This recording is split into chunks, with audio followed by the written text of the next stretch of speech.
This video is sponsored by Squarespace. What's going on, guys? Billy here, and the mid-cycle refreshes from DJI just keep coming, and it seems to be something that we can now expect from the Air series of drones. If you remember, the old Mavic Air 2 was upgraded to the Air 2S on April 15th, 2021, so just about a year after its release, and this go around, the Air 3 has received the same treatment with upgrades in almost the same exact areas. Like that drone back in the day received 3 major improvements: a new camera with a 1-inch sensor, a new set of upwards obstacle avoidance sensors that also cleverly looked forwards as the drone pitched forwards, which allowed the drone to fly faster in position mode with the sensors turned on, and the final upgrade was an improvement to the transmission system from OcuSync 2 to O3 that added more antennas to the drone to boost the overall range and bolster the signal at close proximity for an overall better flight experience. That made the Air 2S an all-around great drone that I used on many projects and brought with me on many trips when I was traveling. This was the drone that I recommended because of its spec and performance to price ratio. For what this drone was priced at, $1,000, and for what it gave us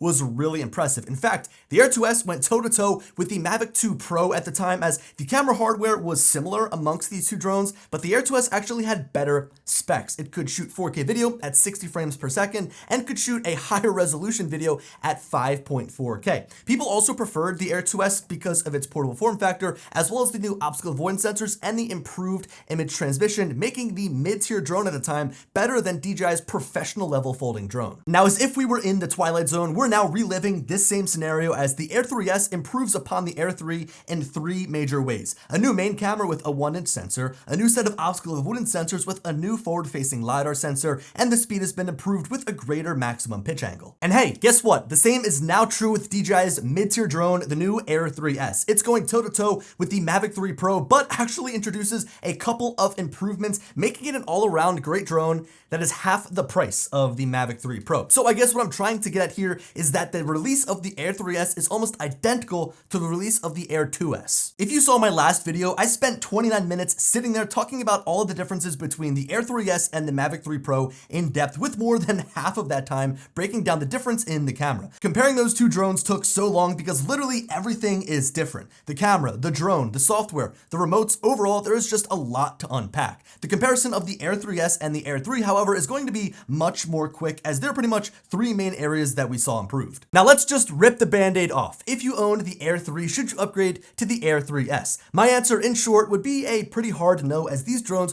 are just too identical to warrant going out and buying a brand new drone for the small amount of upgrades that were introduced. Again, these are so identical that literally if you did want to make the upgrade, you could use the same batteries, the same charging hub, the same remotes, the same cases, all the same accessories except for the ND filters on the front, as of course the camera design has changed. But I think that this drone, the Air 3S, wasn't introduced to get Air 3 owners to upgrade, but it's to entice owners of older drones like the Mini 4 Pro or the Air 2S to finally make the upgrade, to give them that extra little bump over what the Air 3 offered, to make them sell their drone and buy a new one. I mean, if you remember, the Air 3 actually has the same camera as the Mini 4 Pro, but just adds the 70mm medium telecamera, so a lot of people that owned the Air 2S looked at the Air 3 as an overall downgrade because the sensor size was smaller. Don't worry, in a future video we will be comparing the Air 2S to the Air 3S to see how they stack up against each other, but for now I want to focus on the Air 3S and the Air 3 and get into the weeds about what's different. But before we do, here's a quick word from this video sponsor, Squarespace. Squarespace is my all-in-one tool to share and manage my content. The layout that I've chosen gives me the ability to share my videos, photos, and general information with my audience on my own terms, so I get to choose how it's displayed. I was able to fully customize the experience of my website quickly and efficiently thanks to their many templates that got me started. All the elements that Squarespace offers gives me many different options to feature the images and content on my web pages. This also makes my website easy to maintain over time, so I can spend less time updating my website and more time creating. You can get a jumpstart on your own website using design intelligence that leverages AI for a faster design. This allows you to build a personalized website that fits you or your business's needs. Aside from being a digital portfolio for my work, Squarespace has also become my main way of operating my business on the daily. From accepting payments from clients, sending invoices, and being able to operate my own digital store, I couldn't imagine doing business without it. To keep on top of how my website is performing, Squarespace's analytics analytics go in depth so that I can see how much traffic my website is getting, what area my website is being viewed the most, and I can see which web pages and which content is performing the best. So a big thanks to Squarespace for sponsoring this video and helping me display my work online for over half a decade. Okay, so why don't we start with the camera, because I'm sure everybody wants to know if that 1-inch sensor is actually any better. So the big upgrade to this drone's camera is the main wide camera. The medium tele camera stays the same with the same hardware. So really the single biggest upgrade is just the sensor size that jumps back up to 1 inch. From there though, a lot of the specs are either identical or fall slightly in favor of either drone. For example, there are more frame rate options on the Air 3S, like being able to shoot 4K at a full 120 frames per second, not the 100 FPS that the Air 3 offers. The megapixel count also slightly jumps up by 2 megapixels with the Air 3S. Believe it or not, the Air 3 actually has some areas that it stays better than this new camera system, like a higher bitrate and a more open aperture. Other than that, again, the cameras are so similar that I would say the main talking point here is the sensor size. Here's the thing though, how much does a bigger sensor actually make a difference, especially on a drone where you're pretty much using the sun as your main source of light, meaning you're gonna get a pretty good image no matter what you shoot with? Well, why don't we compare some video and see if we can tell the difference. Right off the bat, I want to acknowledge the fact that the camera on the Air 3S is overall warmer when using a baseline 5600 Kelvin white balance. I spoke about this in my comparison between this drone and the Mavic 3 Pro, which was definitely cooler in comparison. The Air 3 actually sits in between them as feeling like the drone that gets the colors more accurate and neutral. In none of these clips did I feel like I had to move the white balance in camera. Sure, I'd probably make some changes after the fact when I grade my shots, dial in my white balance and colors, but it doesn't lean to either too cool or too hot regardless of what I'm shooting. I found that in some scenarios, I was lowering the white balance of the Air 3S's camera to 5200 Kelvin to get better colors right off of the SD card, so I was compensating for the fact that the camera favored a warmer feel. This was definitely evident in a scenario where I was shooting this abandoned building. Adjusting my white balance was pretty much necessary to make the image feel more neutral. A shot like this of the Philly skyline, however, looked great with the 5600 Kelvin white balance, so overall, just know that if you want to do some white balance adjustments towards the cooler side when you're shooting with the Air 3S, it's going to save you some work editing in post. If you want, check the link down in the description to download some sample files from both the Air 3S and the Air 3 shot in the same exact areas so that you compare them side by side on your own monitor, play around with them for yourselves, try color grading, and overall see them in their full quality instead of looking at them here through this compressed YouTube video online. While all of that data downloads, let me give you my thoughts on these cameras. At first, when scrolling through these clips one by one, I actually had a hard time finding direct differences between these drones' cameras. I sat there and genuinely liked the image coming off of both drone, but I think that's the story of pretty much any drone nowadays. All the cameras are good, but once you really start analyzing them and putting them side by side, you'll start to find some differences that helps you determine which feel is your favorite. For starters, I think there's overall more detail in the Air 3S image despite both drones maxing out at 4K. Even though the resolution of these clips are the same throughout, the amount of detail between these videos is definitely noticeable, specifically in the details of the buildings and the trees. No matter if I show you the shots of the abandoned building, the Philly skyline, or the art museum and surrounding area, the sharpness is tuned perfectly in the Air 3S's camera that makes it feel very crispy. It's not over sharpened, it just gives the image a great feeling of depth and overall clarity. I think I also prefer the general warmer feeling of the Air 3S's camera, and I'd also say that it controls the highlights of each clip a little better, leaving the overall frame feeling more well balanced. For example, look at this video cruising over the water, looking up the Schuylkill River just in front of Boathouse Row. This shot feels a little bright despite reading my histogram and keeping the exposure value as close to 0.0 as possible. There are spots like the buildings that make up Boathouse Row and the little gazebo at the bottom of the frame that feel like they're popping out of the image because they're brighter. Compare this to the more detailed image from the Air 3S that, yes, is a bit warmer, but also balances out the highlights, giving us an overall more pleasing frame. There is nothing standing out to me as being too bright or too dark, so my focus as the viewer can remain on the water, which is the primary subject of this video. It also really makes color grading after the fact easier. When we start to put these clips side by side, to me, is actually a testament to how good the Air 3's camera is. And I know it sounds confusing, but the Air 3 being the older drone. I think I've been making such a big deal about this camera upgrade as if it was going to blow the Air 3 out of the water, but that older camera does a great job at giving us an image out of the camera that is completely usable even in a professional setting. I have no complaints about this image or of course the one that comes from the newer Air 3S. With that said, I think there was actually more of a difference between the Air 3S's camera and the Mavic 3 Pro's camera, giving two very different looking images, whereas the Air 3S and the Air 3 are far more similar. I think that the improved detail and the warmer image are both things that would would allow me to accurately choose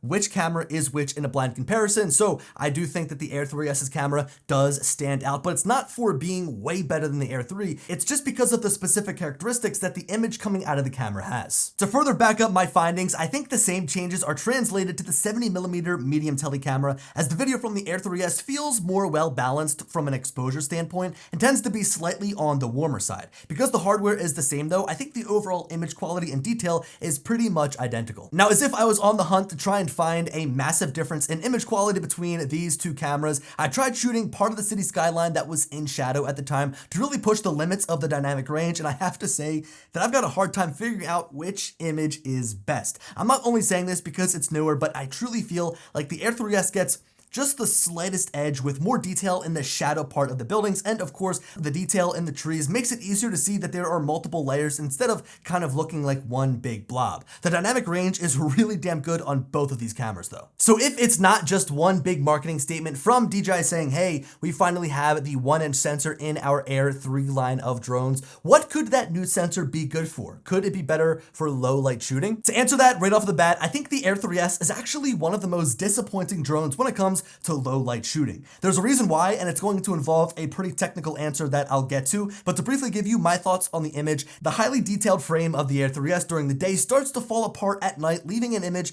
that is slightly on the darker side in comparison to the Air 3. In fact, I'd go as far as saying the Air 3 is better at low light video shooting, as the videos feel like they're brighter and maintain more clarity in the image. Now, to get technical, the Air 3s only has one video shooting mode that goes up to 12,800 ISO, so it's kind of like an all-in-one HDR shooting mode that combines the regular video shooting mode, the HDR video shooting mode, and the night video shooting mode all into one image processing pipeline that sure does a good job on the daytime video, but not so much on the nighttime video. This means that when I'm using the Air 3, I can shoot with a little to no software enhanced video shooting mode, which sure will leave me with some noise, but allows me to remove that at my own discretion to preserve the detail of my image. Like, I would much rather get a noisy image right out of my camera, bring it into Final Cut Pro, and use Neat Video to clean it up. On the other hand, the night video shooting mode on the Air 3 actually does a great job at giving us a bright and usable image right off of the camera with no noise. Like, sure, the shot from the Air 3s might look a little cleaner with less noise, but I think that I'd take the brighter looking shot from the Air 3 all day in this scenario, and I think it actually looks more crisp and clear because there's not as much noise reduction added. I received a comment on my Air 3s review video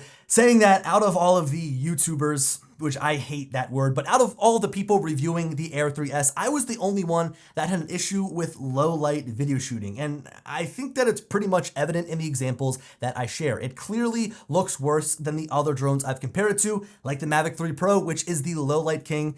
That camera looks great at nighttime, so it really is hard to compare anything to it. But I mean, with the Air 3 being a step below the Air 3s, especially in the camera, which is like supposed to be the biggest upgrade about this drone, and it being worse in low light, to me just doesn't make much sense. But be sure to go down in the downloads section or the link in the description to download these video clips for yourself to really see what I'm talking about. Because if you just look at the clips, I don't know, the Air 3s is not that great in low light. Now finally, let's touch on photos. This is an area where the playing field is pretty even, considering both drones use a quad Bayer sensor to enhance the resolution artificially. You see, both of these sensors shoot a true 12 megapixels, but with the quad Bayer sensor that splits each pixel up into 4 separate areas that gather light, they're able to pump up the numbers, leaving us with a 48 megapixel image on the Air 3 and a 50 megapixel image on the Air 3s. With that said, I really can't notice much of a difference from a detail standpoint that makes one camera better than the other. I can say that the images from the Air 3s still lean towards being warmer, which is obviously very easy to correct when taking a raw photograph, and let's be real, you would be very happy if you're taking photos with either of these drones, as the image they produce look great. Despite the sensor size, I'm not going to sit here and say that one camera is better than the other by looking at these photos side by side, but if you want to try and see the difference for yourself, jump into that link down below and get the images for yourself, download them in their raw DNG format so you can play around with them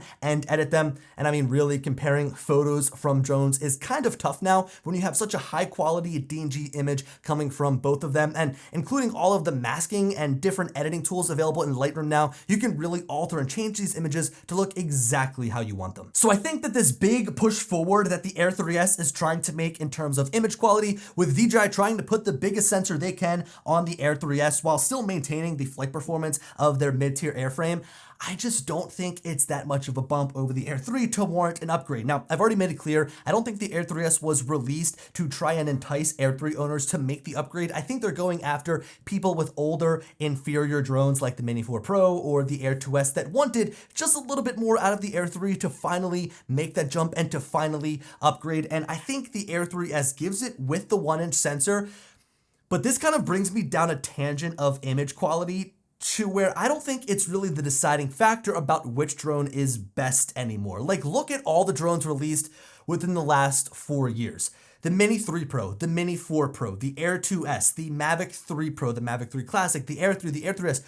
You put all of those images together, jumble them up, and try to get people to tell which image is which, and I guarantee you that they won't be able to. I don't think that I'd be able to, and I spend all day trying to analyze these images. The biggest bump that I can say truly makes a difference is when you move over to a platform like the Inspire 3, where the image quality is on a completely different level. You're rocking a full-frame sensor, you're shooting ProRes RAW in 8K, and you have the option to switch between different lenses that truly make the video captured with that drone look different. It produces some of the best looking images from the air that can be captured, period. Coming back down here though, when we're talking about these folding drones, I think it's the intangibles that really make the difference. It's the amount of cameras that it has with different focal lengths on the drone. It's the different shooting modes it has. It's the different frame rate options. It's the different bit rates that each of the cameras have. There's all of those things that make a huge difference, where I think image quality across the board, because we're shooting 4K now with all these cameras, is just very similar. This is actually a great way to move into our next topic, where I think that a true difference can be made, and that's the drone itself. The actual aircraft that completely changes how we fly. Taking the camera out of the equation and looking at the drone itself, between the Air 3S and the Air 3, we're looking at 3 big changes. The first is the new LiDAR sensor and the improved obstacle avoidance cameras.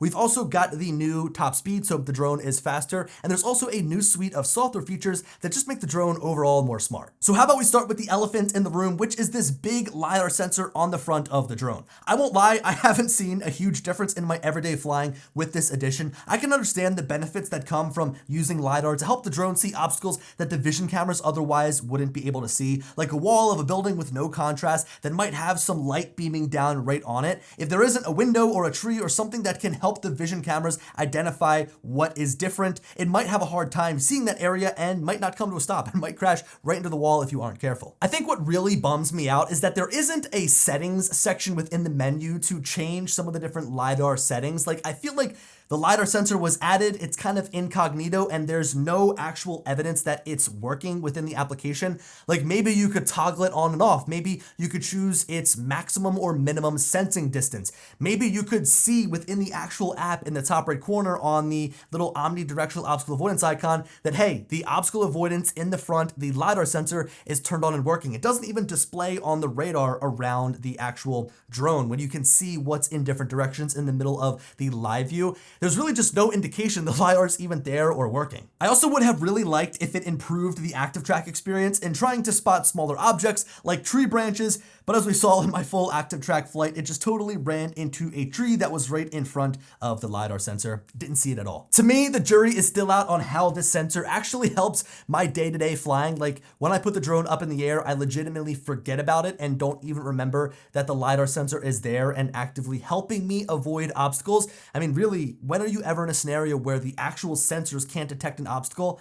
Honestly, it's probably very few and far between. But one area, however, I can say makes a big difference is the omnidirectional vision sensors that now can see in lower lighting conditions. It's hard to tell how DJI made these changes here, but I can confirm that these sensors do a lot better at detecting obstacles in low light. Like this screen recording taken at nighttime when flying around the city with the Air 3 shows in the top right corner that all the sensors in every direction are disabled because of the low light. Each part of the circle is displaying red. I want you to also look at the actual view from the vision cameras in the bottom corner. Remember the angle that it's displaying the image from the obstacle avoidance sensors and try to remember how much you can see. When we flip over to the Air 3S, you'll immediately notice that the icon in the top right corner is displayed in white, meaning the sensors are available to gather enough light to detect obstacles. You can also visibly see a difference in the actual camera quality and angle in the bottom left corner through the Vision Assist feature. It's actually level with the horizon, giving me the ability to see a better angle, and I can actually see through the cameras, making for a more reliable experience. This means that when I'm out doing my twilight shoots of homes for sale, or in that case of flying the city at night, I know that I can rely on those sensors to better assist me and help me see better through Vision Assist. The official rating on the Air 3's obstacle avoidance sensors is 15 lux compared to the Air 3S's sensors, which is 1 lux. So this is definitely improved in terms of seeing in low light scenarios, and I think that actually might contribute to the reason why I'm not noticing a big difference with the LiDAR sensor. Of course, the LiDAR sensor is helping at nighttime to see what's around the drone, but because these sensors are so good at seeing in low light, when I'm flying in the city or when I'm flying, say, during the sunset hour, the actual sensors themselves are detecting obstacles, and I don't notice all that much of help from the LiDAR sensor because the actual sensors are just so good. Now, something that both the Air 3 and Air 3S have going for them is that they are fast. It's been the highlight of using both of these drones, as they are faster and more powerful than the larger Mavic 3 airframe, which is impressive for this mid-tier drone. What's crazy though is that the Air 3S actually improves upon the speed of the Air 3. These small improvements can actually be felt when flying around with the Air 3S, and it's made a substantial difference in my workflow. For one, now that the top speed has been improved to 60 miles per hour, I can eventually get the drone up to that max speed to cover a long distance over a beautiful landscape, or to keep up with a fast moving train, boat, car, or other moving subject. I know that DJI's website emphasizes that you can only reach that maximum speed of 60 miles an hour with the Air 3S with the help from a tailwind, but on a calm day, I've had no trouble getting up to that maximum speed. Sure, it's not going to happen instantaneously. The drone can accelerate to 35, 40 miles an hour very quickly, but you'll have to continue to push full throttle to reach that 60 mile an hour speed over the course of a couple more seconds. And also, when you look at the maximum pitch angle, that's something that helps this drone achieve that. So the maximum pitch angle of the Air 3 is 35 degrees, and the maximum pitch angle of the Air 3S is 36 degrees. So it can lean a little further forward to help eke out that top speed. Now, the second reason that this is so helpful, and probably the reason why I love flying this drone so much, is because it just helps me get stuff done faster. Like when I'm snapping photos of a location, I can use the power and agility of the Air 3S to zip my drone into place and get the shots I want in a more timely fashion. I keep showing this clip of a flight I took down in Ocean City, New Jersey, ripping through the high winds, because this was the initial moment that I realized that the speed of this drone is going to make my overall workflow way more efficient. This recently translated into a job that I was on in South Jersey, taking photos of a set of 2 warehouses. This entire site was pretty massive, and I was under the gun to get it finished quickly because I needed to get packed up and head on to my next job. Per usual, I was running behind. Now, this site needed a full set of photos to show the progression and some video clips that the construction company could use in their monthly meetings with their client to update them on how the site looked. Now, typically a job like this would be done with my trusty Mavic 3 Pro because that's what I've been leaning on for the past few years. Instead, I used the Air 3S, and after all was said and done, I was able to get this job finished faster than I would have with any other drone. In fact, I was able to snap over 90 photos and 10 video clips of these 2 massive warehouses in the span of 30 minutes. Being able to fly around at speeds of over 50 miles an hour and ascend and descend at speeds of 22 miles an hour made getting from spot to spot so fast and effortless. I did run into some areas where the wind was pushing against my drone, so my maximum speed was limited to about 25 miles an hour, but even in those scenarios, having a drone as powerful as the Air 3S is nice to know that I can keep pushing through and my drone isn't going to stand still when I'm pushing full throttle. You see, that right there is an upgrade. That right there helps me get work done faster and has a direct impact on my business. I was able to spend less time on site and therefore move on to my next job because I was using the Air 3S. If I say instead used the Mini 4 Pro on that job, I would have probably been there for triple that amount of time because of how slow that drone is in comparison. Now, from an image quality standpoint, I could have taken photos with a Phantom 4 Pro, a Mavic 2 Pro, a Mini 4 Pro, a Mavic 3. I could have sent images from any of those drones of that work site and my client would have been happy. But because I was using the Air 3S, it had impact on how I was able to get the job done, and it sped up my time on site. So I think that those are the areas that these drones are going to continue to see upgrades and are going to make us as drone pilots, whether we're professionals or whether we're hobbyists, want to continue to upgrade. I think image quality has just reached a plateau where I'm happy with my Mavic 3. I'm happy with my Air 3S, and I don't need 8K video. I don't need these crazy improvements. I need the actual drone to help me get my job done better. I actually made a video a couple of weeks ago, maybe a couple couple months ago at this point about what I wanted in a Mavic 4, because now that we have the Air 3S and it's like pushing right up against the Mavic 3 Pro, the Mavic 3 needs an upgrade. We need a Mavic 4 to really push the boundaries in terms of that image quality. Let's see what more they can do, but also in terms of the actual drone itself. So I made this list. I'll put it up on the screen. Dual micro SD card slots, would love to see that. More than 8 gigabytes of flash storage. Hey, that is an improvement here on the Air 3S. We do have 42 gigabytes compared to 8 gigabytes, so there's another difference. I want a faster drone. There, the drone is faster. I wanted a better gimbal range. I wanted vertical shooting, which both of these drones have. You can kind of crop in on the 4x3 image and get a little bit more room on the top and bottom. I want the USB-C ports on the battery so that I can charge each battery standalone and I don't have to plug in the actual drone. I want optical zoom instead of multiple cameras. I want a bigger sensor, higher resolution, mechanical shutter, user swappable payloads, integrated LED beacon, 5G, small dual battery design for redundancy, integrated batteries, maybe for hot swapping, a SDK, and a new remote controller. So like those are the things that's going to get people to upgrade, right? It's not like, hey, we're going to improve the sensor size by just a little bit to really appease this group of people, even though the image quality between the Air 3 and Air 3S looks very identical. Look, I'm on a rant now. I could go on forever, but I want to end this video at some point. The Air 3 and Air 3S are highly identical. I don't think that if you own the Air 3, you should be making the upgrade, but I do think this is a great upgrade for somebody that has an older drone. And I mean, I even highlighted this. I think it actually might be worth the upgrade over the Mavic 3 Pro for the improved image transmission, for the improved camera, and for the other improved features as well. I think that the speed alone for somebody like me makes such a difference in a lot of different ways. Anyway, thank you guys so much for watching. Let me know your thoughts down below. We've been talking about so many drones, I don't know where I'm at right now, but I hope you enjoyed, and I'll talk to you later. Peace.